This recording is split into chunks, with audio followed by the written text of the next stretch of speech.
So, hello, everybody. I haven't done a live in like a really long time. I haven't. I have been actually mostly podcasting. I have been still doing my YouTubes, but I just haven't been doing as many YouTubes as I had been doing before. But I wanted to talk about something in particular. Have I have been at this for a while. I did my first YouTube in June, late May of 2018. So I've been at this for like about, I don't know, 3.5 years. And I'm trying to figure it all out. So I wanted to kind of describe a little bit about um, just the processes and trends and things that I have seen since I've been doing this. So I started my YouTube station and I started writing. I had been writing for years, but I wrote a book, a memoir about an experience that I had uh, in the summer of 2018, and I wrote a book about it, and then I wrote a subsequent book, and I have been doing YouTubes, and I also have been doing podcasting, all on the same topic, and it is the topic of the nature of reality. So, and us being able to create our the lives of our dreams. And in this process, I have gone back and forth as to where I'm at with it. I've put in my I guess my manuscript. I've sent my manuscript to a number of publishers, and I've actually asked a number of people to either present or to be interviewed on their show, and it's been a very, very interesting process for me. I have generally really had to get very, very strong, and I think that it really does weed out. Uh, it weeds out, I guess, people who maybe aren't as serious as I guess that I am. I don't consider myself a very serious person, but I can tell you I've had a whole lot of rejection, a lot of rejection, and and and then it would have been really, really easy for me to just give up. So to just give up on, and like, what is my dream? Like, what, and trying to really hone in on exactly what it is that I am doing all of this material for. And and I ask myself that a lot, because the market is really flooded. There are so many people who are talking about similar things to what I'm talking about, and I think it's incredibly challenging to be able to sift through the amount of people who are actually talking about these things and find, like, I guess, who you would resonate with, or who, I mean, even in some situations, who would be actually legitimate. I know this is a weird word to use, but uh, and I've actually known that because I over the years there have been people that I have listened to their material and I would resonate with some and not with others, and some of them I thought that they were legitimate, but I just didn't really resonate with their content, and and so I've had to go back and forth with myself and what exactly that it is that that I'm trying to because I do a lot of looking at my I'm looking and I see somebody's like commented, "Are you trying to generate income or new friends?" Well, I would like to generate an income actually as a writer. I'm honing in on that. I have like 2 books right now in my head, but I have a really hard time finding time to actually write because I'm so busy with uh what I'm doing to actually create a living. So my I feel like these are like my real gig, and then my daytime is like my side gig, which is so funny. It's just the opposite of what you would think. But anyway, so in my daytime gig, I work as a basically as a counselor. I work in social work, and I see clients. Um,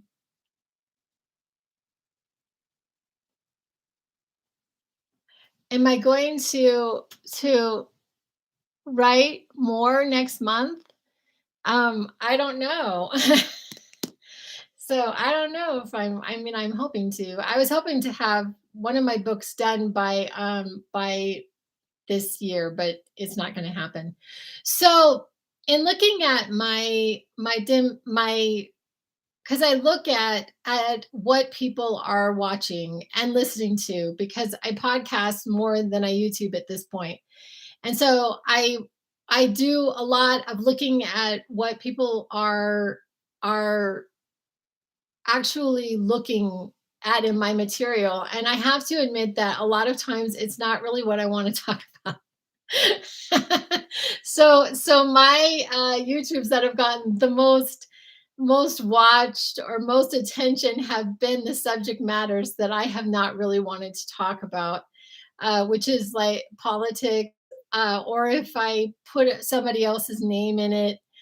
A lot of times people are more prone to listening to that than other parts of my material, and so you would think, okay, well, do what people want you to do, but is that really being true to my subject matter? That is my question. So what I wanted to talk about in this live was that I'm going to go in a different direction. I've actually been thinking about this for a while, and I am going to start doing interviews myself with people that I think are interesting, and and that I don't know, that I just think are interesting, and I would like to know more about their life. So I already have one set up for Monday. I'm gonna do a Monday. I got to figure out how to put a. I don't know how to do this yet. See, that's the other thing is I've had to figure everything out myself, and so everything takes a little bit more time for me because I admittedly don't know how to do all of this stuff. Uh, and so I'm hoping to do a Well, I know I'm going to do a Zoom call on Monday and record it, and maybe I'll just download it after I record it onto my YouTube station. I'm actually audio taping this particular live for my YouTube for my podcast, and I'm going to put it out on a podcast. I've also been thinking about also I'm thinking about actually figuring out how to publish books because this has been another thing that I mean, just in this material, all I have to say is when you are trying to generate, um, I don't know, even a following, and then it's like it's not even. I'm not even so sure. It's like I haven't been in a big mad dash, and I haven't put a lot of pressure on the idea of people following me. I know a lot of people who put out this content, oftentimes are saying, oh, share, like, and subscribe, share, like, and subscribe. And I haven't done that. Um, And part of the reason why I haven't done that is I'm going to read this comment. Oh, that's so great. Thank you for telling me that. I appreciate that. She had said, or he, I'm not sure.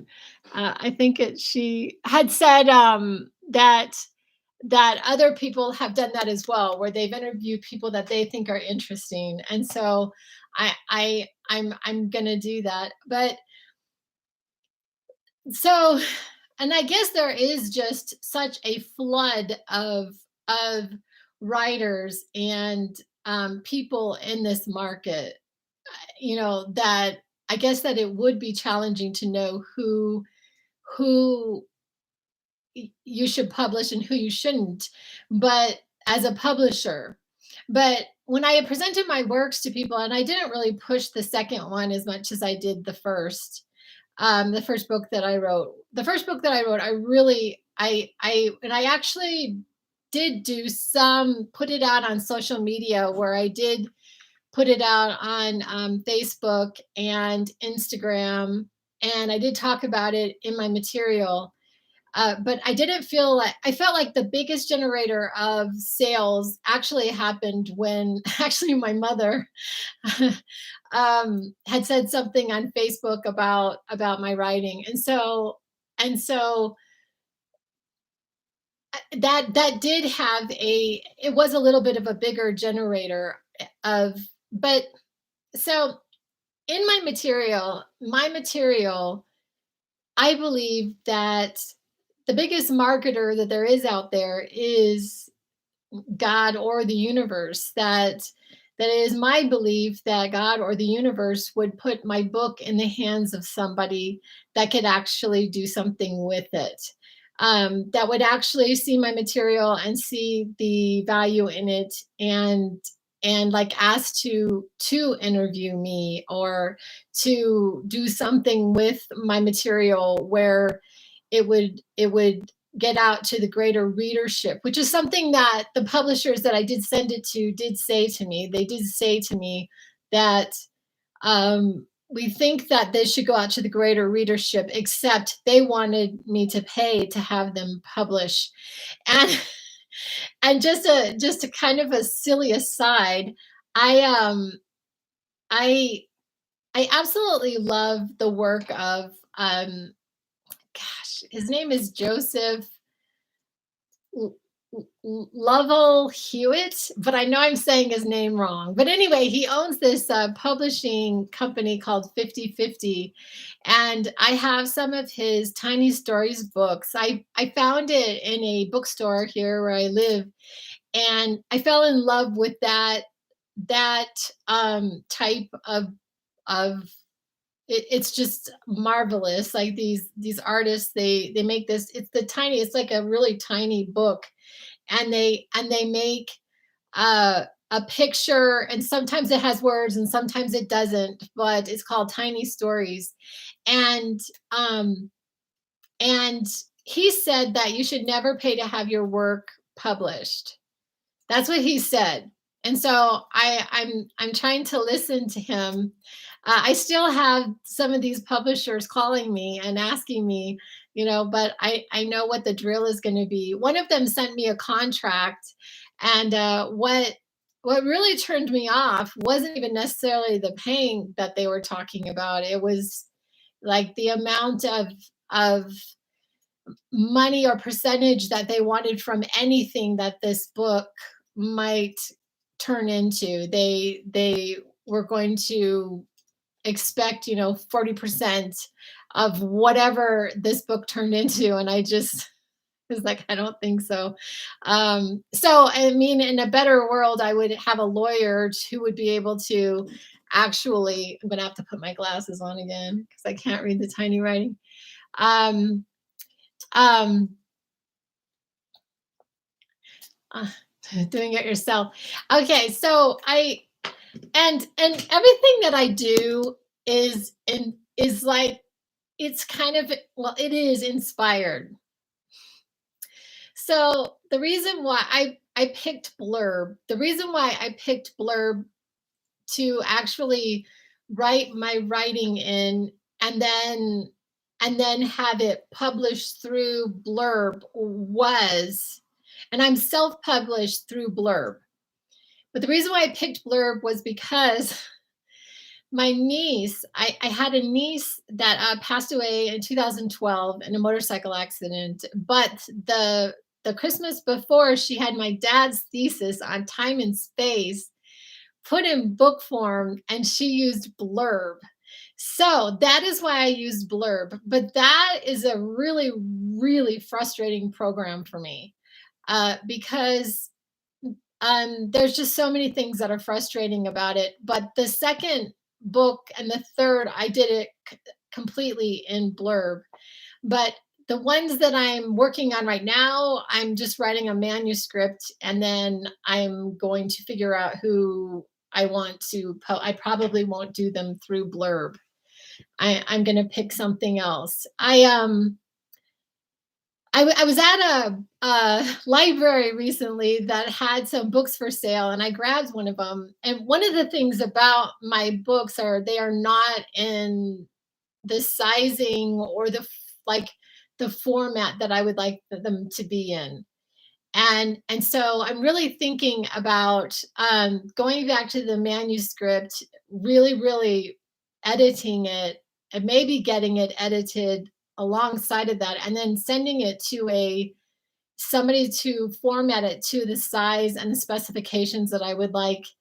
And it has also been having the financial resources. That's another aspect.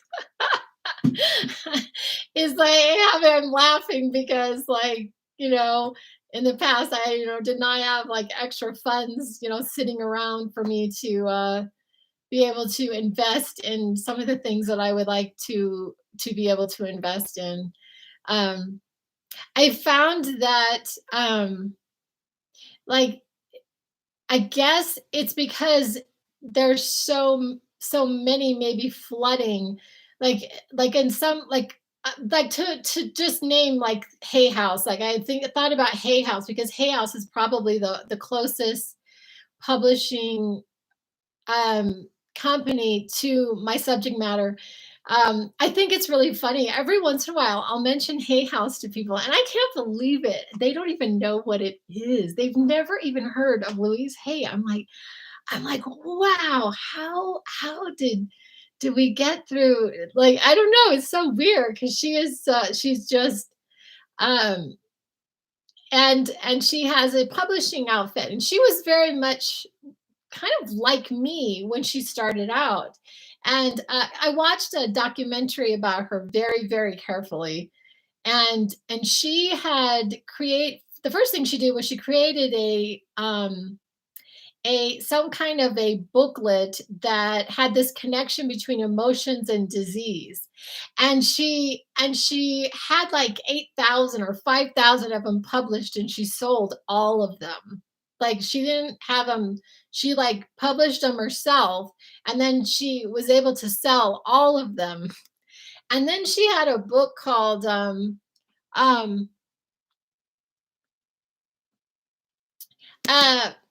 um yes, I would say that my subject matter is is can but my story, my first is so out of the norm that I don't know that there's anything out there quite like it. That's all I have to say about it. It is so out of the norm. It is so incredibly unbelievable that I I doubt that there's anything exactly or like quite like it. And that's part of the reason why I think that if it were to get into the hands of somebody at Hay House, but they will not even consider your manuscript unless you have an agent. Or they actually came out with something recently where if you signed up for these, that they would consider your right. It was like a writing workshop. That's so cute. I have not. I have not. I have to tell you, getting to some people is incredibly challenging. It is so much more challenging than you could ever imagine. I think that I have the question had to do with Oprah. Have I asked Oprah? And because she's very, very much into books, we all know that. And also my subject matter. I think that I've tried to send her, um, but I have not heard back. It's very, very challenging to actually get with a person. A person. I just say I have heard some things like that if you get on their social media and you make comments, like sometimes they'll uh they'll like respond to your comments. But in that I've had to be extremely careful because I have been approached several times by people claiming to be someone else and and attempting to get a substantial amount of money from me. And that hasn't I mean, it actually has happened like within the last, I don't know, within the last month I've had somebody else claiming to be somebody. And I'm a little bit more savvy to it now than I was in the beginning. But you have to be super, super careful on social media because there's a lot of, I guess, I don't know, catfishing. But it even gets even more so than um, people try to scam you. Um, and so, so what I'm trying to say is if you do what people are suggesting and you make comments on their social media and then somehow get their attention, it is it is highly likely that you will get the attention of somebody who is going to try to scam you.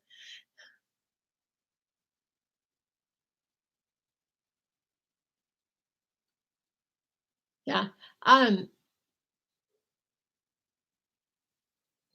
you know what? I have tried about getting, so I the one that I have been, and I haven't recently, to be honest. I think it's been a couple years since I've done this, but I'm extremely interested in getting on Coast to Coast with Richard Norrie. That is the that is the podcast that I am, that would be just like the holy grail, um, would be to get on Coast to Coast. I don't know if you've ever watched it, but or listened to it. I have listened to it. Has been a while since I've actually listened to him, but and I'm not sure. I'm guessing that he puts podcasts out quite a bit, and he talks about my subject matter because my subject matter involves also the paranormal.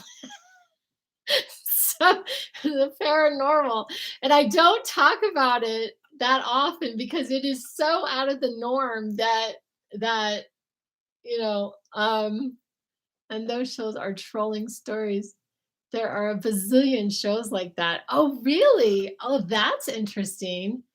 That's really interesting. I wonder if I could find another one that I mean, if you have any suggestions, I would adore that because I don't know who else out there is putting out material on that subject matter. But I my book has that in it, and I've talked about it a little bit on my podcasting, but my YouTube station, I have not shared about my paranormal experience. The ghost tours. Oh, top in front of my house 10 times a day. Oh, wow. Oh, that's so interesting. Let me write that down. I'm going to write that down right now. I don't know about you, but I always have my sticky notes present so I can write notes. So it's called Ghost Tours.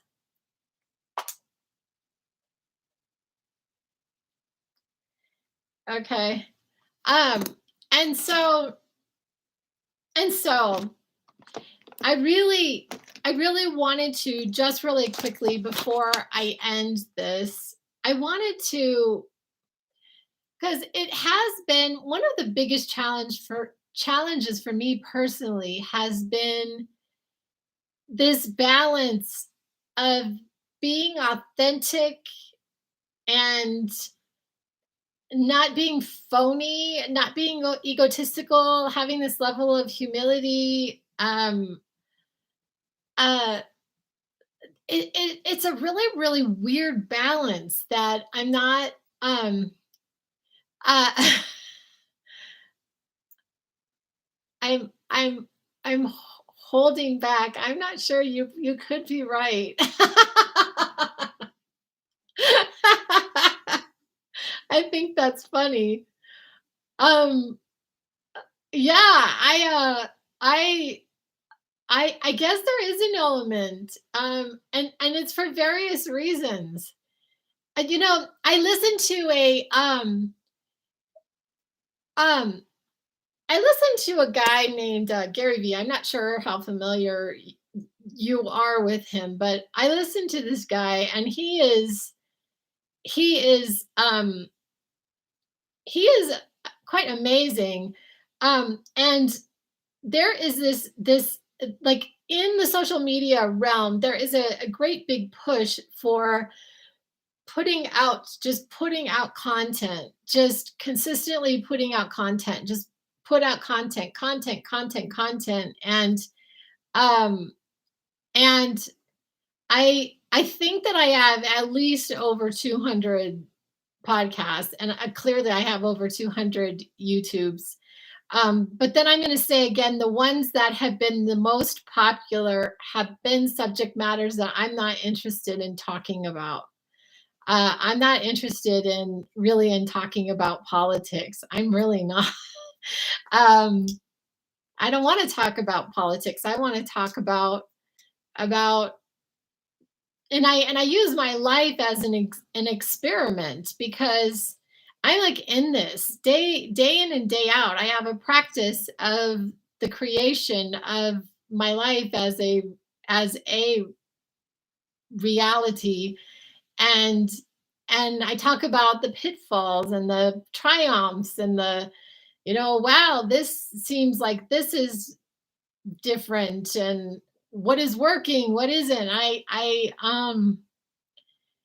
because I think it's so integral to our lives. I think it's like key. I think it's and there is a whole lot of material out there, and and just giving an example, like I I'm part of a small group, and the other day we were talking. I was talking to someone, and I was sharing my one of my problems with this subject matter has to do with like to like say that I there's something that I desire, and it's not coming into my physicality, and it's not coming into my physicality because I'm not vibrating in the proximity of whatever it is that I'm desiring. And so it's sort of this circular, I'm not getting what I want because I'm and I follow Abraham Hicks quite a bit. And but I feel like I hear that a lot in their material, that the reason why I would not have what it is that I am desiring, the reason why it is not in my physicality is because I am not allowing, I'm standing in the way of that, whatever it is that I'm desiring. And and then when I was sharing this with my friend, she said, but she was saying that that's not true, and she said there's no one out there that's saying that, and she probably listens to completely different um people on the subject matter. People call it a boundary and move on. Honestly, it's appreciated, and personally think older people need to speak up. So speak up on politics. Okay, your boundaries are not talking about politics. Call it a boundary and move on. Honestly, is appreciated. Oh, okay. Um, so yeah. I don't actually say I'm not going to talk about politics anymore. I just don't talk about it. So like I'll put out something and then it'll get, like a ton, like more people listen to that one or watch that one, and then I won't talk about politics for 3 months, and then it's kind of, I mean, people are still watching and still listening, but it's few and far between compared to when I talk about politics. It's the weirdest thing. Or like I had said before, if I name drop, like if I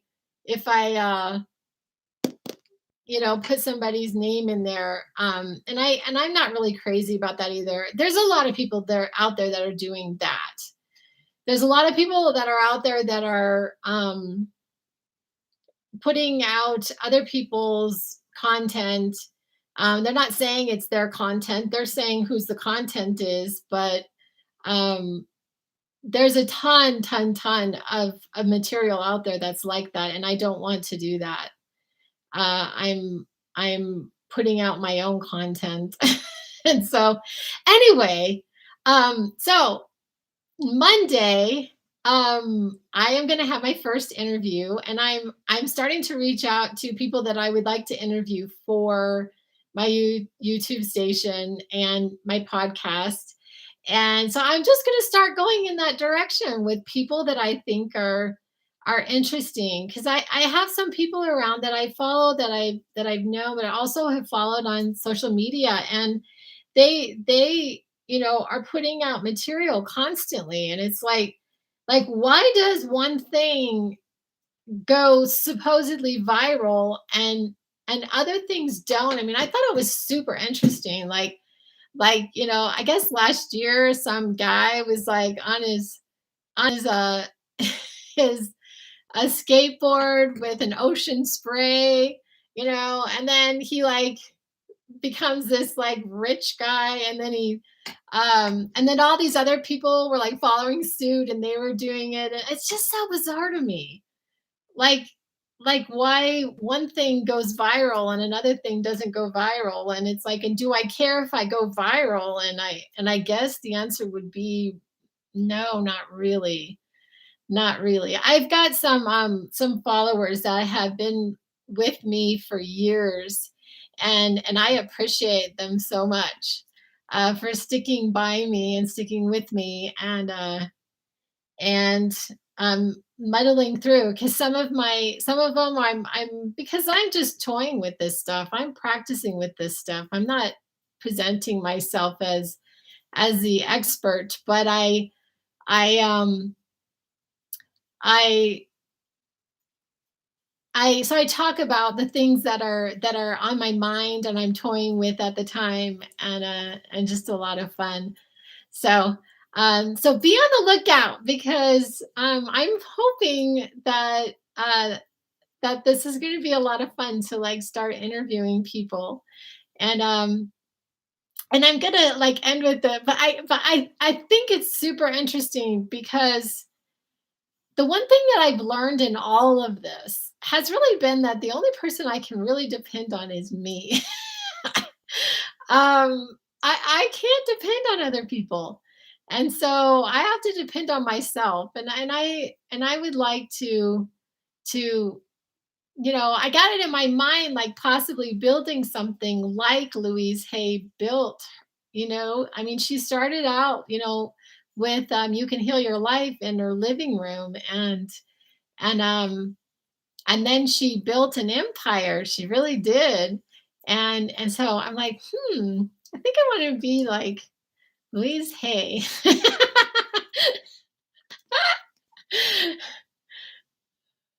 Oh,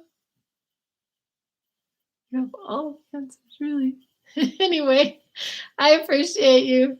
Yeah, I do. I have people on the other side definitely that are looking out for me. And so it's so interesting you say that. I just let me see if I can find what I just got on my I just got something on my Instagram feed that I actually screenshotted, and it's that same concept. Um oh no, it's not. Oh, I didn't oh yes it is. Okay. So I got this today on my Instagram. It's so good. It's from Abraham Hicks quotes, and it says, "There isn't anything that I cannot be, do or have, and I have a huge non-physical staff that is ready to assist me, and I am ready." And I loved that. I absolutely love that.